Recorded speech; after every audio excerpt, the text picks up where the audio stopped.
بچہ صاحب آپ کی طرف سے آج سٹیٹمنٹ آئی ہے کہ چیف الیکشن کمشنر کے خلاف آپ ریفرنس لائیں گے.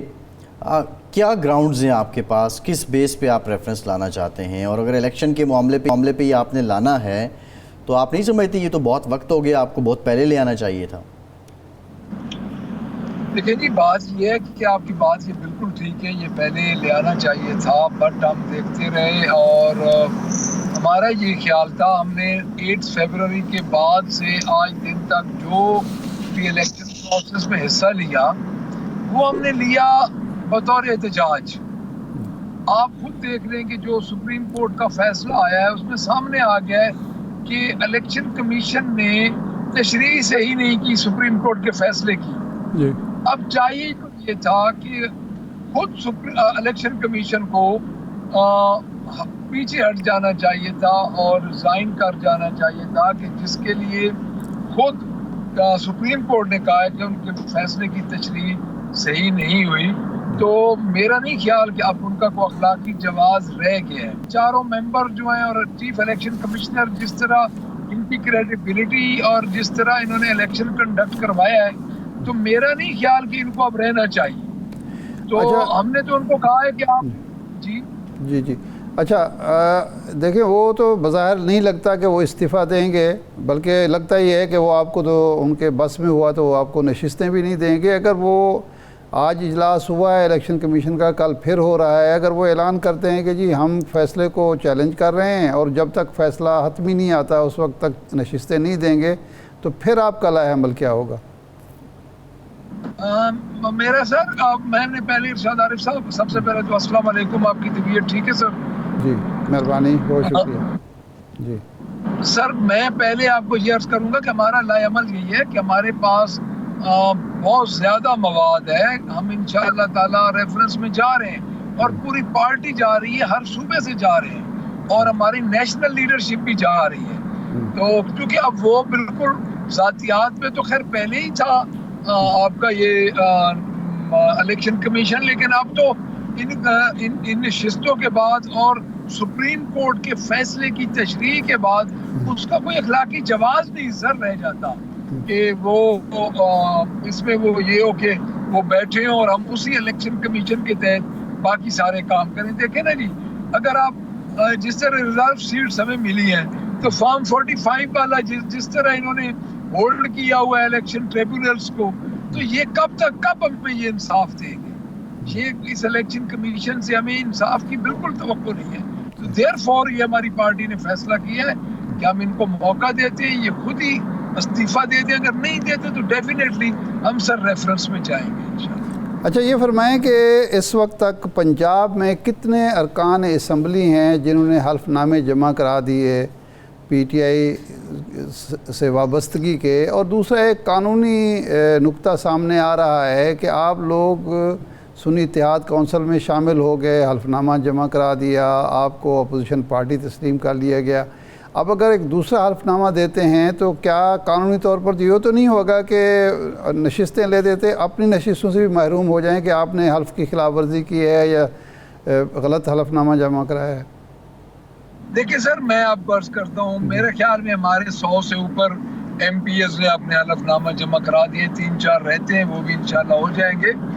اصل بات سر یہ ہے کہ میں آپ کو یہ عرض کروں کہ جب سپریم کورٹ کا یہ فیصلہ آ گیا ہے, جہاں تک ہماری سمجھ ہے کہ انہوں نے پاکستان تحریک انصاف کو ڈکلیئر کر دیا پارٹی, اور پارلیمانی پارٹی تو ویسے بھی تھی, اور ہمیں انہوں نے دوبارہ انڈیپینڈنٹ قرار دے دیا. تو اب ہمیں 15 دن سر جو ملے ہیں وہ اسی بات کے ملے ہیں کہ ہم دوبارہ اپنی چوائس کے مطابق اس پارٹی کو جوائن کر لیں. یعنی ہم دوبارہ 8 فروری جگہ پہ ہم سر پہنچ گئے, جہاں 8 فروری کو ہمارا شام کو جب ہم جیتے تو ہمارا جو پوزیشن تھا وہاں پہ ہم کھڑے ہیں. کیونکہ سنی اتحاد کونسل کا تو سر آپ کو بھی پتہ ہے کہ ہمارے الائز ہیں, بٹ وہ تو ایک مجبوری کے تحت ہم گئے, ہمارے پاس اور کوئی راستہ نہیں تھا. تو جو سپریم کورٹ کے فیصلے کی یہ تشریح ہے, اٹس مین کہ ہم دوبارہ واپس 8 فروری کو چلے گئے اور 15 دن ہمیں ملے ہیں کہ آپ اپنی جماعت جوائن کریں. جی اچھا, اب ایک کیس نیا ایک مسئلہ ہے وہ یہ ہے ایڈ ہاک ججز کے تقرر کا. آپ کی جماعت نے اس کی مخالفت کی ہے اور کہا ہے کہ جوڈیشل کمیشن سے بھی آپ رجوع کریں گے. جب اتنی پینڈنسی ہے، بہت زیادہ لوگوں کے، عام لوگوں کے کیسز سنے نہیں جا رہے، سیاسی کیسز ترجیحاً سنے جاتے ہیں، سنے بھی جانے چاہیے آئینی نوعیت کے جو کیسز ہوتے ہیں، اور وہ پینڈنسی بڑھتی چلی جا رہی ہے، تو ایڈ ہاک ججز کا تقرر کیوں نہ ہو؟ آپ کیوں مخالفت کر رہے ہیں جب آئین اجازت دیتا ہے اور یہ چیف جسٹس کی ثوابدید بھی ہے؟ دیکھیں سر، میں اس میں ٹیکنیکل کے، کیونکہ بہتر تو لا نوئنگ لوگ بتا سکتے ہیں، میں اس کے اخلاقی پہلو پہ سر بات ضرور کروں گا. دیکھیں ہم ڈسے ہوئے ہیں بہت زیادہ، اور ہم فیورٹزم کے ڈسے ہوئے ہیں. جو حال ہمارا ہوا ہے گزشتہ 1-2 سال میں وہ سب کے سامنے ہے. تو ہم یہ چاہتے ہیں کہ یہ کیوں اس قسم 8 سال تک تو ان کو خیال نہیں آیا کہ ڈھاک ججز کا یہ 8 سال بعد یہ فیصلہ ہو رہا ہے، تو کیوں اتنی جلدی پڑ گئی ہے؟ آرام سے جس طرح ان کے پروسیجر ہے، جوڈیشل کمیشن کا، ان کی جو کونسل ہے وہ جس طرح ایک اپنے ججز کو اپوائنٹ کرتی ہے، یہ وہ اس طرح کریں.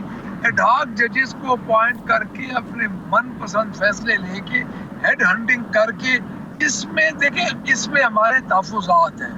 ہمارے تحفظات اس لیے ہیں کہ ہر وہ کام جو کہ پاکستان تحریک انصاف کے خلاف جا رہا ہے یہ وہ کر رہے ہیں. اب اصل بات یہ ہے سر کہ میں آپ کو ایک بات بتاؤں کہ انہوں نے جو اسپیڈی ٹرائل تھے ATC کورٹس کے 4 ماہ انہوں نے ججز نہیں لگائے. اچھا وہ انہوں نے کیوں روکے رکھے؟ حالانکہ اس وقت کے چیف جسٹس نے جو بلا کے وہ ججز لگوائے تھے. تو میں ہمارے اپنے جو تحفظات ہیں وہ اپنی جگہ پہ ہیں. ہم یہ چاہتے ہیں کہ ان کی اگر تھرو پراپر چینل ان کا ایک جو سسٹم ہے اس کو اڈاپٹ کریں.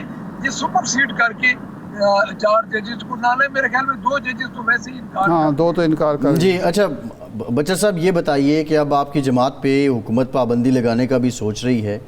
آپ نہیں سمجھتے کہ 2014 کی سول نافرمانی، 9 مئی، دیگر معاملات، خاصا سامان آپ کی جماعت نے خود ہی پرووائڈ کر دیا ہے پابندی لگوانے کے لیے؟ جی بات یہ ہے کہ یہ اس سے بڑی ان کی بے وقوفی اور بے عقلی نہیں ہوگی کہ کبھی کوئی جماعتیں پابندی لگانے سے بھی جماعتیں ختم ہوتی ہیں. بھٹو صاحب کو جب پھانسی ہوئی اس کے بعد کیا پیپلز پارٹی ختم ہو گئی؟ نیشنل پیپلز پارٹی نکلی، پابندی لگی. آپ دیکھیں انہوں نے خود جو دیکھیں یہ تو انتہائی ان کا ایک وہ فیصلہ ہے جس میں یہ تسلیم کر رہے ہیں کہ یہ عوام میں سے نہیں ہے، ان کے پاس مینڈیٹ نہیں ہے، یہ مسلط کیے گئے ہیں. تو میں تو اس چیز کو سیریس ہی نہیں سمجھتا کہ ایک جماعت پہ یہ پابندی لگا دیں گے، آرٹیکل 6 لگ جائے گا. آرٹیکل 6 پہ ان پہ لگنا چاہیے. دیکھیں کبھی بھی کوئی جماعت، سیاسی جماعت اس قسم کی پابندیوں سے ختم نہیں ہوتی. اور یہ تو سنگل لارجسٹ پارٹی ہے. یہ پتہ نہیں چاچا بھتیجی کہاں سے یہ سوچ لیتے ہیں، رات کو سوچتے ہیں، صبح ایک کام کرتے ہیں، وہی کام ان کو بیک فائر کر جاتا ہے. اب ان کی اپنی جماعت میں بھی 2-3 قسم کی آراء پائی جاتی ہیں. یہ کوئی آسان کام نہیں ہے. یہ تو ایک انہوں نے بھونڈا سا کام کیا ہے. وہ جو ان کے منسٹر ہیں، کیا نام ہے ان کا، تارڑ سم تھنگ، انہوں نے یہ کوئی پریس کانفرنس کر دی. یہ تو میں نہیں سمجھتا کہ یہ کسی طریقے سے بھی یہ کام پائے تکمیل تک ان کی یہ خواہش پوری ہوگی. 2,60,00,000 ووٹ سر حاصل کیا ہے فارم 45 کے مطابق 2024 کے 8 فروری کے الیکشن میں پاکستان تحریک انصاف نے. یہ کس طرح کر سکتے ہیں؟ یہ تو کسی کا باپ بھی نہیں پابندی لگا سکتا. یہ کس باغ کی مولی ہے جی پابندی لگانے والے؟ ان کو پتہ ہی نہیں ہے کہ جب یہ کام کریں گے تو ان کا کتنا ایک اور یہ عوام میں ایک اور غم و غصہ اور ایک اور سینٹیمنٹ پیدا کر رہے ہیں کہ یہ اس قسم کے بھونڈے کام کریں. کبھی بھی کوئی سیاسی جماعت پابندی لگانے ختم